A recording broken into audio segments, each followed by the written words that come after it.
Hello friends, welcome to my YouTube channel. और आज की वीडियो में हम पढ़ने वाले हैं सिंधु घाटी सभ्यता के व्यापार और वाणिज्य के बारे में, यानी कि यहाँ की अर्थव्यवस्था किस तरह की थी। तो सिंधु घाटी सभ्यता में सबसे पहला पॉइंट यह है कि यहाँ पर व्यापार भी होता था, कृषि भी होती थी और कई उद्योग धंधे भी स्थापित हो चुके थे। ठीक है, तो इनको हम वन बाय वन समझेंगे। सबसे पहले हम पढ़ने वाले हैं कि यहाँ पर व्यापार किससे होता था, आंतरिक होता था कि बाह्य होता था। ठीक है, तो सबसे पहला पॉइंट जो है वो है कि यहाँ पर व्यापार भारत के विभिन्न क्षेत्रों तथा विदेशों से जल और स्थल दोनों मार्गों से होता था। ठीक है, जो एशिया है वो भारत से स्थल मार्ग से भी जुड़ा हुआ है।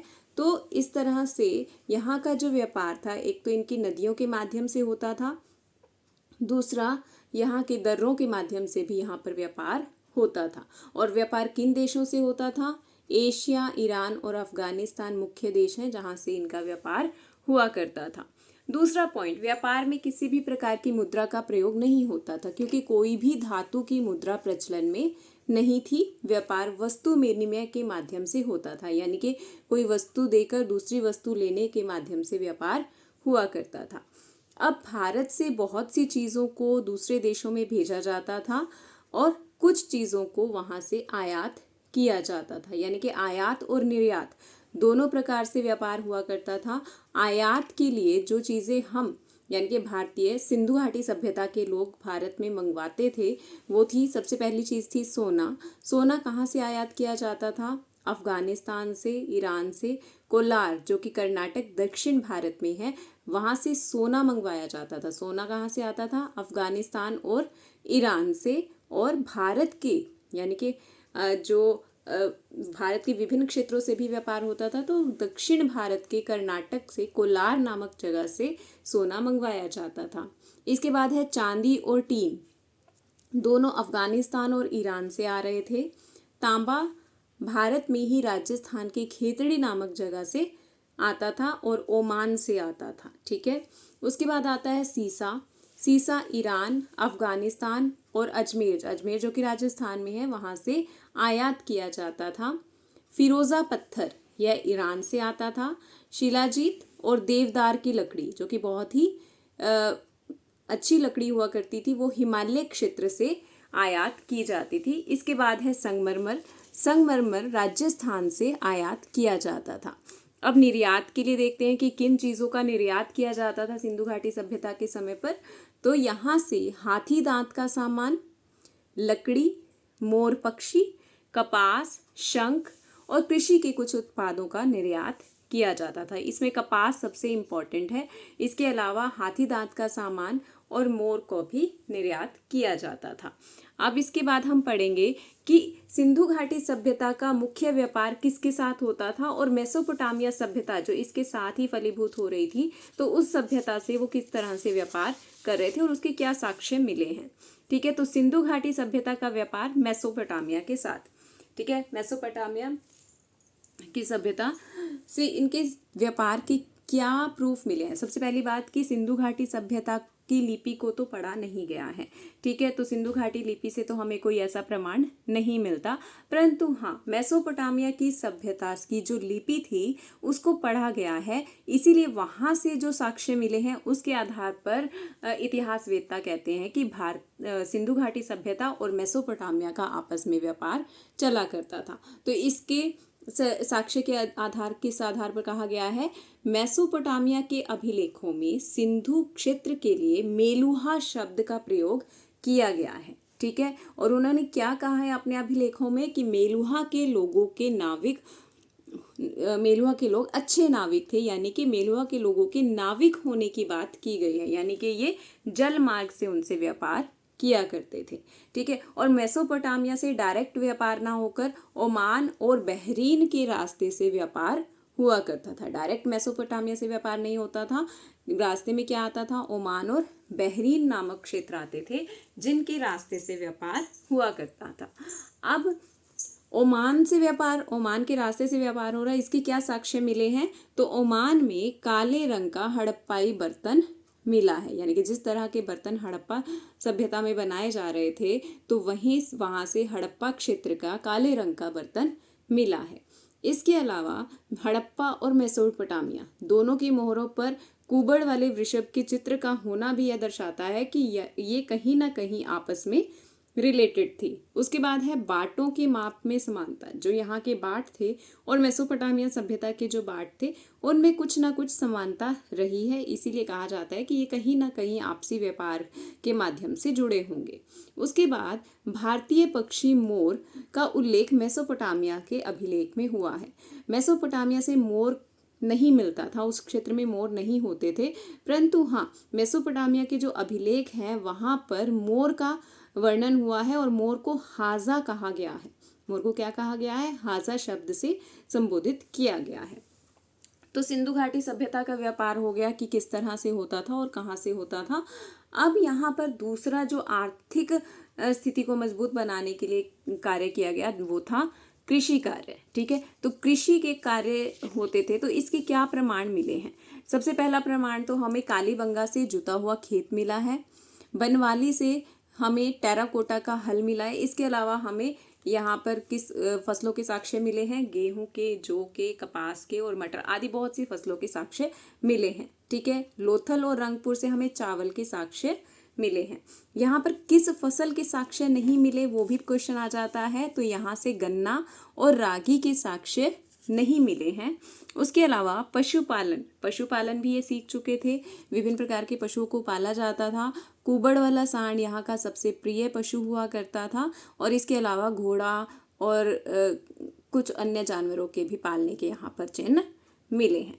अगला पॉइंट अब हम करते हैं वो है सिंधु घाटी सभ्यता की धार्मिक विशेषताएं, यानी कि धर्म किस प्रकार का था यहाँ पर। जब धर्म की बात आती है तो सिंधु घाटी सभ्यता में मातृ देवी की पूजा होती थी। और ये कैसे पता चला है? यहाँ से बहुत सी ऐसी मूर्तियाँ मिली हैं जिसमें स्त्रियों की मूर्तियाँ बनी हुई हैं, तो उससे अंदाज़ा लगाया गया कि यहाँ पर मातृ देवी की पूजा होती होगी। और एक मूर्ति जो स्पेशल यहाँ पर जिससे हम यह इस बात का अंदाज़ा लगाते हैं वो है एक मूर्ति जिसके गर्भ से एक पौधा निकलता हुआ दिखाया गया है। इसे उर्वरा देवी कहा गया है। ठीक है, उर्वरा देवी उर्वरता की देवी या फिर धरती देवी कहा गया है। उसके अलावा यहाँ पर पशुपतिनाथ की पूजा की जाती थी जो शिव का ही रूप माना जाता है, यानी कि माना जाता है कि सिंधु काल से ही शिव की पूजा प्रारंभ हो गई थी और पशुपतिनाथ ही शिव थे, तो ऐसा माना जाता है। तो पशुपतिनाथ की पूजा की जाती थी, कुबड़ वाले बैल को भी पूजा जाता था। और अगर वृक्षों की बात की जाए तो वृक्षों में पीपल के वृक्ष की पूजा की जाती थी, नाग पूजा होती थी, सूर्य पूजा और अग्नि पूजा इस काल में शुरू हो गई थी। अग्नि पूजा के लिए अग्नि कुंड के साक्ष्य हमें मिले हैं कालीबंगा और लोथल से। कालीबंगा और लोथल में हमें अग्नि कुंड मिले हैं। ठीक है, जिससे हम यह कह सकते हैं कि हाँ यहाँ पर अग्नि की पूजा होती थी। उसके बाद है स्वस्तिक पूजा, यानी कि आज भी हिंदू धर्म में स्वस्तिक की पूजा की जाती है। तो यह स्वस्तिक का चिन्ह हमें सिंधु घाटी सभ्यता से जो मोहरें मिली हैं या खुदाई से जो भी मूर्तियां मिली हैं उसमें हमें देखने को मिलता है। तो हम कह सकते हैं कि स्वस्तिक पूजा भी प्रारंभ हो गई थी।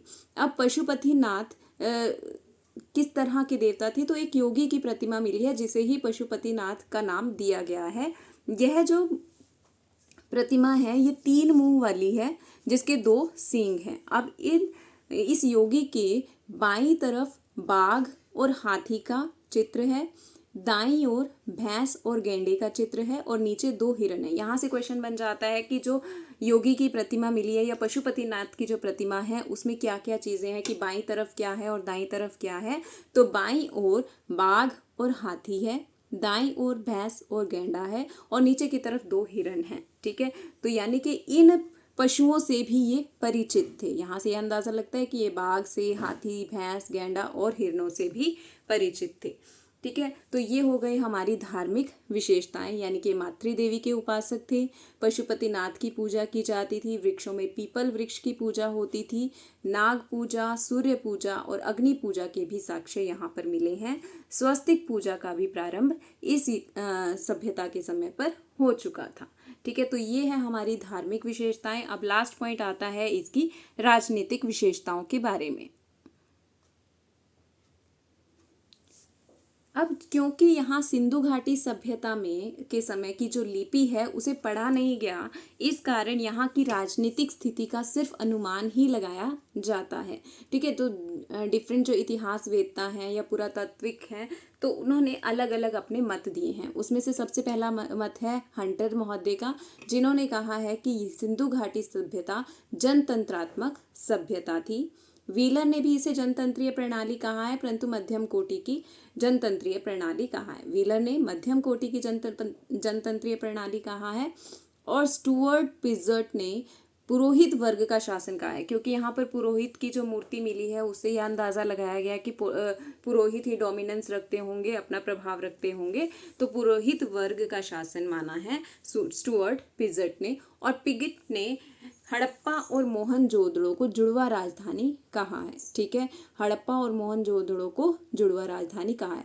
अब क्या सिंधु घाटी सभ्यता के सभी स्थान इसी तरह से थे, मतलब सभी जगह पर इसी तरह की राजनीति रही होगी, एक तरह का समानता रही होगी? तो इसके भी विभिन्न साक्ष्य मिले हैं। ठीक है, सिंधु घाटी के सभी स्थान आपस में संबंधित थे, क्योंकि यहाँ के जो बाटों का माप था या आकार था लगभग समान था। मुहरें हर स्थान से पाई गई हैं, लगभग सभी स्थानों से मुहरों का पाया जाना यह दर्शाता है कि यहाँ पर सभी जगह आपस से रिलेटेड थे। इसी तरह से सभी जो नगर थे वो नगर योजना के आधार पर बने गए थे। सभी की जो समकोण पर नालियाँ या सड़कें एक दूसरे को समकोण पर काटती थी। ठीक है, और यहाँ पर जो ईंटें यूज़ हुई हैं उन सभी का आकार भी लगभग एक जैसा था। और कुछ लोग इसे कहेंगे कि राजतंत्रात्मक भी हो सकती है यहाँ की व्यवस्था, परंतु राजतंत्र के कोई साक्ष्य नहीं मिले हैं। यहाँ पर कोई भी राजा का महल या उस कुछ ऐसी चीज़ें नहीं मिली है कि यहाँ पर कि उच्च वर्ग को दर्शाने वाली चीज़ों का ना मिलना भी यह बताता है कि यहाँ पर कोई राजतंत्र नहीं था।